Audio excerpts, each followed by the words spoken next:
हां. दैनंदिन आयुष्यात ना असा अनुभव नेहमी येतो की आपण एखाद्या व्यक्तीला प्रेमाने, शांतपणे किंवा अगदी रागाने सुद्धा पुन्हा पुन्हा एखादी गोष्ट समजावून सांगतो. पण ती व्यक्ती जराही बदलत नाही. अगदी हेच. हं. मग अशा लोकांसाठी आपण नेमका किती संयम ठेवायचा? आजच्या या आपल्या सखोल चर्चेतला आपण याच प्रश्नाचा वेध घेणार आहोत. हो, आज आपण जे लेख आणि काही मानसशास्त्रीय टिपणे वाचत होतो, त्यात एका एकदम भन्नाट आणि खोल अर्थ दडलेल्या एका मराठी म्हणीचा संदर्भ आला होता.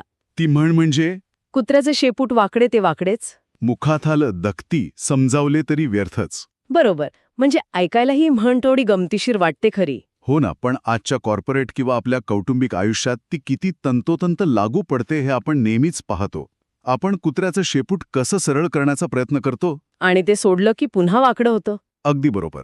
मानवी स्वभावाच्या बाबतीतही हाच नियम लागू होतो.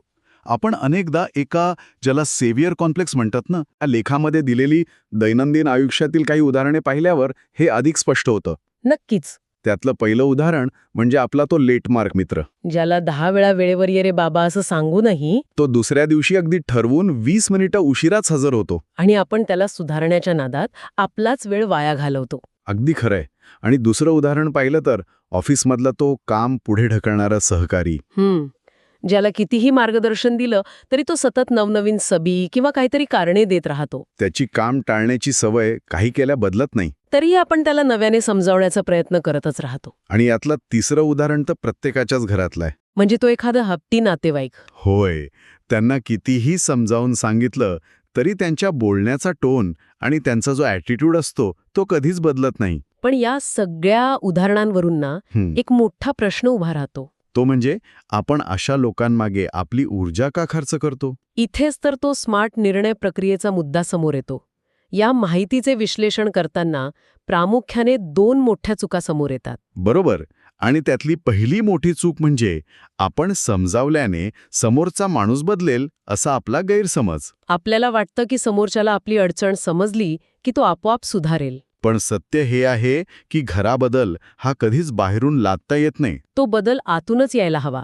जोपर्यंत त्या व्यक्तीला स्वतःला बदलण्याची इच्छा नसते तोपर्यंत आपले समजावणे व्यर्थ ठरते. आणि दुसरी, याहून मोठी चूक म्हणजे अशा न बदलणाऱ्या लोकांवर आपली मौल्यवान मानसिक ऊर्जा आणि वेळ वाया घालवणे. हो, आपण अशा लोकांवर आपली ताकद खर्च करतो आणि परिणामी आपल्या आयुष्यातील जे खरोखर सकारात्मक लोक आहेत, ज्यांना खरोखर आपल्या वेळेची गरज आहे, त्यांच्याकडे लक्ष द्यायला आपल्याकडे ऊर्जाच उरत नाही. म्हणूनच यातून मिळणारा शहाणपणाचा सल्ला हाच आहे की सगळ्यांना बदलण्याचा हट्ट आपण सोडून द्यायला हवा.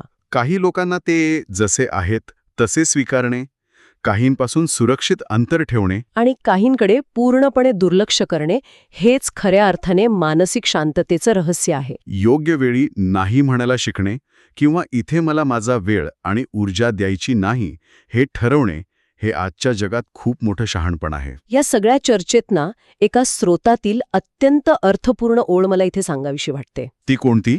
ती ओळ अशी होती, सगळेच लोक आपल्या आयुष्यात राहण्यासाठी नसतात.